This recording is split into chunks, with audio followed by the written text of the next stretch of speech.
জুলাই গণঅভ্যুত্থানে ক্ষমতাচ্যুত সাবেক প্রধানমন্ত্রী শেখ হাসিনা, তৎকালীন স্বরাষ্ট্রমন্ত্রী আসাদুজ্জামান খান কামাল ও সাবেক আইজিপি চৌধুরী আবদুল্লাহ আল মামুনের বিরুদ্ধে আজ মানবতা বিরোধী অপরাধ মামলায় রায় ঘোষণা করবেন আন্তর্জাতিক অপরাধ ট্রাইব্যুনাল। দর্শক, এই মুহূর্তে আন্তর্জাতিক অপরাধ ট্রাইব্যুনাল প্রাঙ্গণ থেকে আপনাদের সঙ্গে সরাসরি যুক্ত হয়েছি। সঙ্গে রয়েছি আমি বিনায়ক রহমান। দর্শক, দেখানোর চেষ্টা করছি এখানকার সবশেষ পরিস্থিতি। আজকের এই রায় ঘোষণাকে কেন্দ্র করেই যে এখানকার আইন শৃঙ্খলা রক্ষাকারী বাহিনীর যে কঠোর নিরাপত্তা ব্যবস্থা জোরদার করা হয়েছে, সেই দৃশ্য আপনাদের সরাসরি দেখানোর চেষ্টা করছি সমকাল লাইভে। দর্শক, দেখছেন সেনাবাহিনীর সদস্যরা রয়েছে, এখানে র্যাব রয়েছে, আইন শৃঙ্খলা রক্ষাকারী বাহিনীর সব ধরনের যে সদস্যরা কিন্তু এখানে উপস্থিত হয়েছে এবং এলাকাটি অর্থাৎ সুপ্রিম কোর্টের চারপাশে কিন্তু কঠোর নিরাপত্তা জোরদার করা হয়েছে। আমরা দেখছেন যে সুপ্রিম কোর্টের যে মাজার গেট রয়েছে, সেই মাজার গেটে কিন্তু একে একে চেকিং করে কিন্তু ভেতরে প্রবেশ করানো হচ্ছে। এখানে পুলিশের সদস্যরা রয়েছেন এবং মাজার গেট থেকে একটু সামনে এগিয়েই কিন্তু সেনাবাহিনীর সদস্যরা অবস্থান নিয়েছেন এবং আর ট্রাইব্যুনালের গেটে আমরা দেখেছি যে সেখানে কিন্তু র্যাব, পুলিশ সদস্যরা রয়েছেন। এই মুহূর্তে সুপ্রিম কোর্ট প্রাঙ্গণ থেকে আপনাদের সঙ্গে সরাসরি যুক্ত হয়েছি, দেখানোর চেষ্টা করছি এখানকার সবশেষ পরিস্থিতি।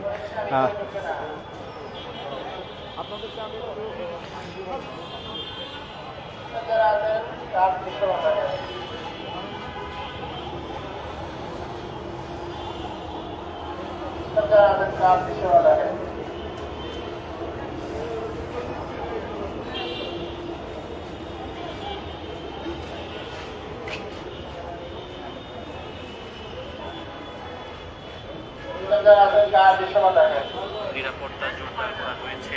আমরা দেখছেন যে দর্শক, একটু বাহিরের দৃশ্য যদি দেখানোর চেষ্টা করি, আপনারা দেখছেন সুপ্রিম কোর্টের মাজার গেট সংলগ্ন যে প্রবেশ পথটি রয়েছে, সেটির সামনে কিন্তু কঠোর অবস্থানে নিরাপত্তা ব্যবস্থা জোরদার করা হয়েছে। এই মুহূর্তে আপনারা দেখছেন এখানে বিজিবি রয়েছে, র্যাব রয়েছে, সেনা সদস্যরা রয়েছে। এছাড়াও কিন্তু পুরো যে সুপ্রিম কোর্ট এর আশেপাশে এলাকাগুলোতে কিন্তু যান চলাচল এই মুহূর্তে বন্ধ রয়েছে। আমরা দেখেছি যে যান চলাচল বন্ধ রয়েছে এবং এই মুহূর্তে আমাদের দেখানোর চেষ্টা করছি যে এখানকার সব শেষ পরিস্থিতি। আমরা দেখছেন বিজিবি রয়েছে, পুলিশের সদস্যরা রয়েছে, সব মিলিয়ে কঠোর নিরাপত্তা কিন্তু জোরদার করা হয়েছে সুপ্রিম কোর্ট এলাকায়।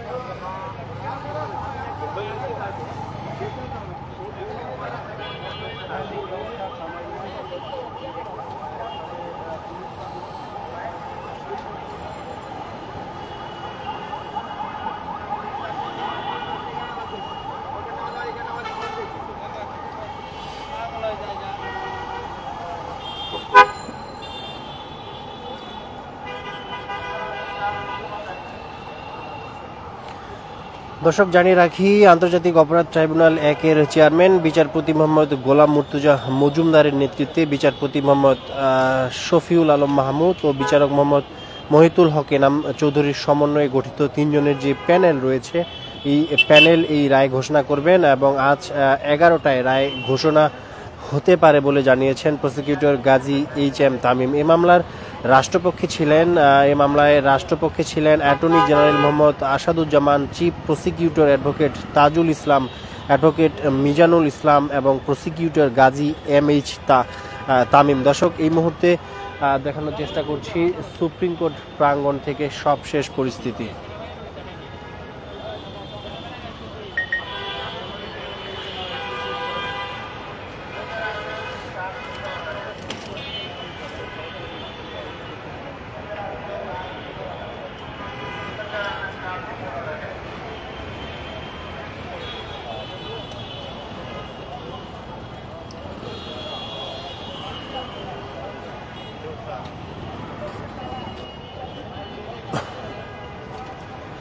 দর্শক, আপনাদের জানিয়ে রাখি, মানবতা বিরোধী অপরাধে প্রথমবারের মতো দেশের কোনো সাবেক প্রধানমন্ত্রী কিন্তু সাজার মুখোমুখি হতে যাচ্ছেন। আর এই রায় ঘিরেই দেশ বিদেশের মানুষের নজর এখন আন্তর্জাতিক অপরাধ ট্রাইব্যুনালের দিকে। জুলাই গণহত্যা দেয় কি সাজা পাবেন এক সময়ের প্রতাপশালী প্রধানমন্ত্রী, স্বরাষ্ট্রমন্ত্রী, এমন কানাঘুষা কিন্তু চলছে সর্বত্র। আমরা দেখেছি যে সুপ্রিম কোর্টের বাইরেও কিন্তু অনেকে এসেছেন, তারা বিভিন্ন ধরনের প্ল্যাকার্ড নিয়ে, ব্যানার নিয়ে শেখ হাসিনার যে শাস্তির বিভিন্ন শাস্তির দাবিতে কিন্তু তারা তাদের প্ল্যাকার্ড নিয়ে, ব্যানার নিয়ে এখানে জড়ো হয়েছেন। দর্শক, শেখ হাসিনার এই রায়কে কেন্দ্র করেই কিন্তু ট্রাইব্যুনাল ও সুপ্রিম কোর্ট এলাকায় জোরদার করা হয়েছে নিরাপত্তা ব্যবস্থা। সেই দৃশ্য আপনাদের সরাসরি দেখানোর চেষ্টা করছি। তৎপর গোয়েন্দা সংস্থার সদস্যরাও কিন্তু এখানে রয়েছে। এর মধ্যেই নিরাপত্তা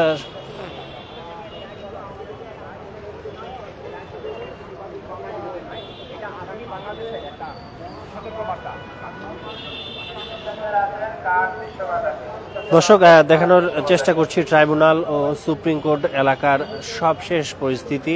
আমরা নিশ্চয়ই জানেন যে মানবতা বিরোধী অপরাধের প্রথমবারের মতো দেশের কোনো সাবেক প্রধানমন্ত্রী এই সাজার মুখোমুখি হতে যাচ্ছেন। এই আজকের এই রায়কে ঘিরেই কিন্তু এই মুহূর্তে যে নিরাপত্তা ব্যবস্থা জোরদার করা হয়েছে সুপ্রিম কোর্ট এবং ট্রাইব্যুনাল এলাকায়, সেই দৃশ্য আপনাদের সরাসরি দেখানোর চেষ্টা করছি।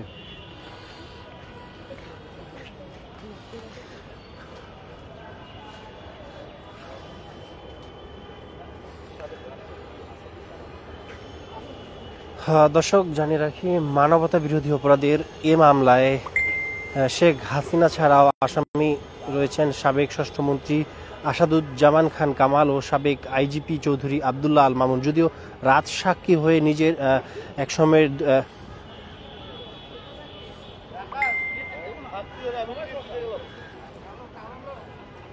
নেতা কেউ না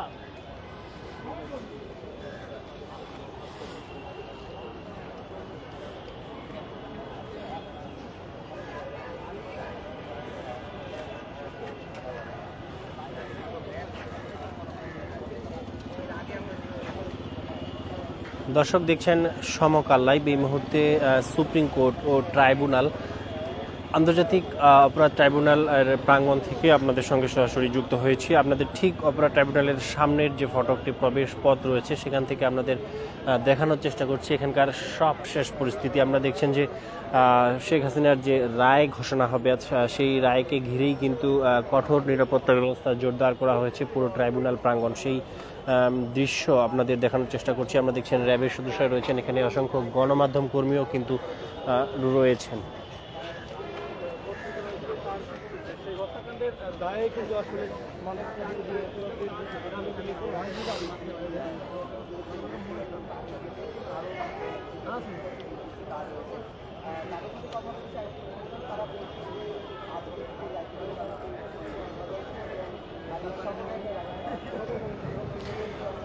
দর্শক, শেখ হাসিনার এই রায়কে আজকে কেন্দ্র করেই ট্রাইব্যুনাল ও সুপ্রিম কোর্ট এলাকায় জোরদার করা হয়েছে নিরাপত্তা ব্যবস্থা। পুলিশ, বিজিবির পাশাপাশি নিয়োজিত রয়েছে সেনাবাহিনী, তৎপর গোয়েন্দা সংস্থার সদস্যরাও।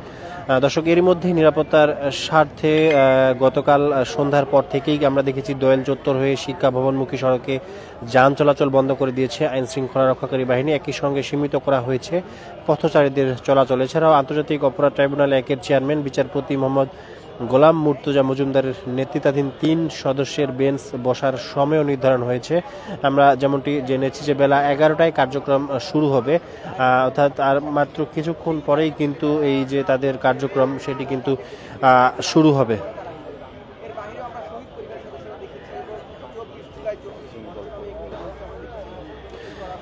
দর্শক, একটু জানিয়ে রাখি, আজকের এই যে রায়ের কার্যক্রম সেটি কিন্তু সরাসরি সম্প্রচার করা হবে, অর্থাৎ বিটিভিতে বাংলাদেশ টেলিভিশনে শেখ হাসিনার মামলার রায়ের কার্যক্রম সরাসরি সম্প্রচার করা হবে জানিয়েছেন প্রসিকিউটর গাজী MH তামিম। তিনি বলেন যে জুলাই গণঅভ্যুত্থানের পর পুনর্গঠিত ট্রাইব্যুনালে এটি সর্বপ্রথম রায় হবে। অনুমতি সাপেক্ষে ট্রাইব্যুনালের পড়া রায়ের অংশটুকু বাংলাদেশ টেলিভিশনের মাধ্যমে সরাসরি সম্প্রচার করতে পারবে দেশের সব গণমাধ্যম।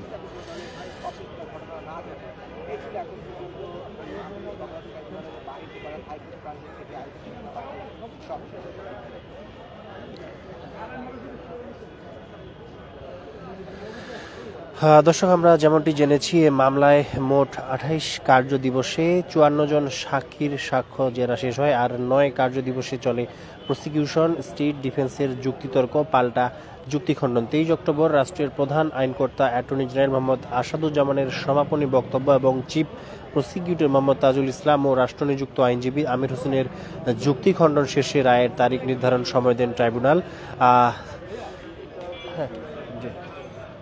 অর্থাৎ শেখ হাসিনার এই মামলার রায় ঘোষণার জন্য আজকের এই যে 17 নভেম্বর, অর্থাৎ 17 নভেম্বরের যে দিনটি সেটি কিন্তু ধার্য করেন ট্রাইব্যুনাল 1, এবং সেটি ঘোষণা করা হয়েছিল গত 13 নভেম্বর।